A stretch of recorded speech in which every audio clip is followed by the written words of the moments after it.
जय श्री कृष्ण दोस्तों। शिल्पा और शुभम की शादी की बात चल रही थी। अचानक एक दिन शिल्पा ने शुभम को ऐसी कौन सी राज की बात बताई कि शुभम के पैरों के तले की जमीन ही खिसक गई। राज की बात जानने के बाद क्या शुभम ने शादी के लिए हाँ की?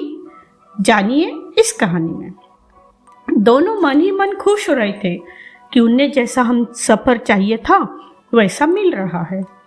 अचानक शिल्पा ने कहा, वैसे तो मम्मी पापा ने मुझे सख्त हिदायत दी थी कि मैं यह बात आपको न बताऊं, लेकिन मैं अपने रिश्ते की नींव झूठ की बुनियाद पर नहीं रखना चाहती। इसलिए मैं जो बात बताऊंगी वह जानने के बाद भी यदि आप मुझसे शादी करने तैयार है तो मेरी भी हाँ है। शुभम के दिल की धड़कनें अचानक तेज हो गई कि न जाने ऐसी कौन सी बात है जिसे बताने के लिए अंकल आंटी ने मना किया।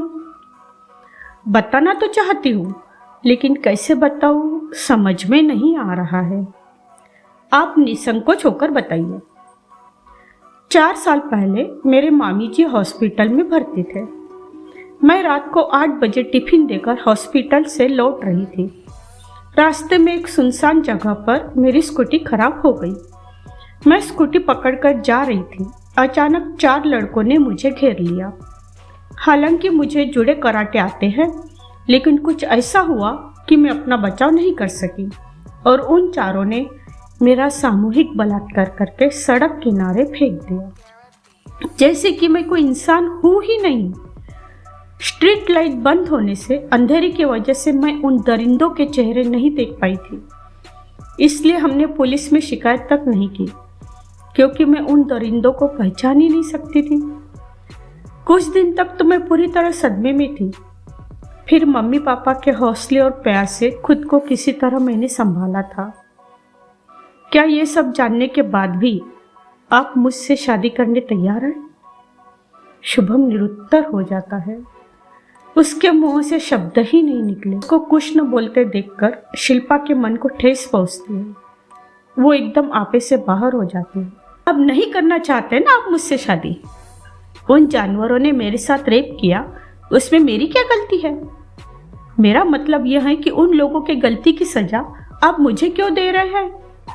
क्या आपने कभी बलात्कार का दोष झेला है? क्या आपको पता है कि एक बलात्कार पीड़िता को किन किन मानसिक और शारीरिक वेदनाओं से गुजरना पड़ता है? लोगों को लगता है कि यदि एक बार किसी लड़की के साथ बलात्कार हुआ तो आगे भी वो कपड़े उतार कर तैयार बैठेगी, क्योंकि वो पहले से ही अपवित्र जो हो गई है।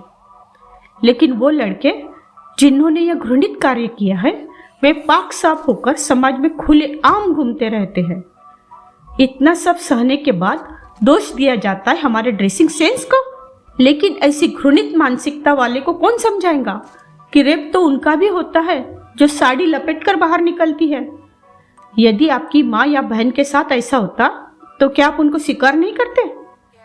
मेरे साथ इतना सब होने के बाद मैंने अपने आप को कैसे संभाला ये मैं आपको शब्दों में नहीं बता सकती। लेकिन आज भी समाज मेरे जैसी लड़कियों को अपनी बहू या पत्नी के रूप में स्वीकार नहीं करता। आखिर क्यों? मेरी क्या गलती है? दूसरों के गलती की सजा समाज मुझे क्यों दे रहा है?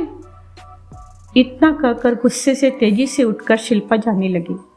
जैसे ही वो अपनी स्कूटी के पास पहुंची, शुभम वहां पर पहले से मौजूद था। अचानक वो शिल्पा के सामने आकर घुटनों के बल बैठ गया और बड़े ही रोमांटिक अंदाज में एक फूल जो उसने पासी के पेड़ से तोड़ा था उसको देते हुए बोला, क्या तुम मुझसे शादी करोगी? शिल्पा आश्चर्यचकित रह गई। उसे बिल्कुल भी उम्मीद नहीं थी कि शुभम ऐसा कुछ करेगा। शिल्पा ने अविश्वास भरी नजरों से शुभम को देखा। शुभम ने कहा, शिल्पा माफ करना, मैं तुरंत कुछ जवाब नहीं दे पाया, लेकिन क्या करूं? इतनी बड़ी बात पचाने में कुछ तो समय लगेगा नहीं यार। लेकिन मैं इतनी छोटी सोच का नहीं हूँ कि दूसरों के गलती की सजा तुम्हें दूं। मेरे लिए तुम आज भी उतनी ही पवित्र हो जितनी ये बात जानने से पहले थी। दोस्तों, हमारे समाज की यह कैसी मानसिकता है कि बलात्कार की सजा बलात्कारी को देने की बजाय समाज बलात्कार पीड़िता को ही सजा देता है, उसे ही कसूरवार मानता है। काश आज के नौजवानों की सोच शुभम जैसी हो जाए तो कई शिल्पा अपनी जिंदगी दोबारा जी सकती। फिर मिलती हूँ अगले वीडियो में। धन्यवाद।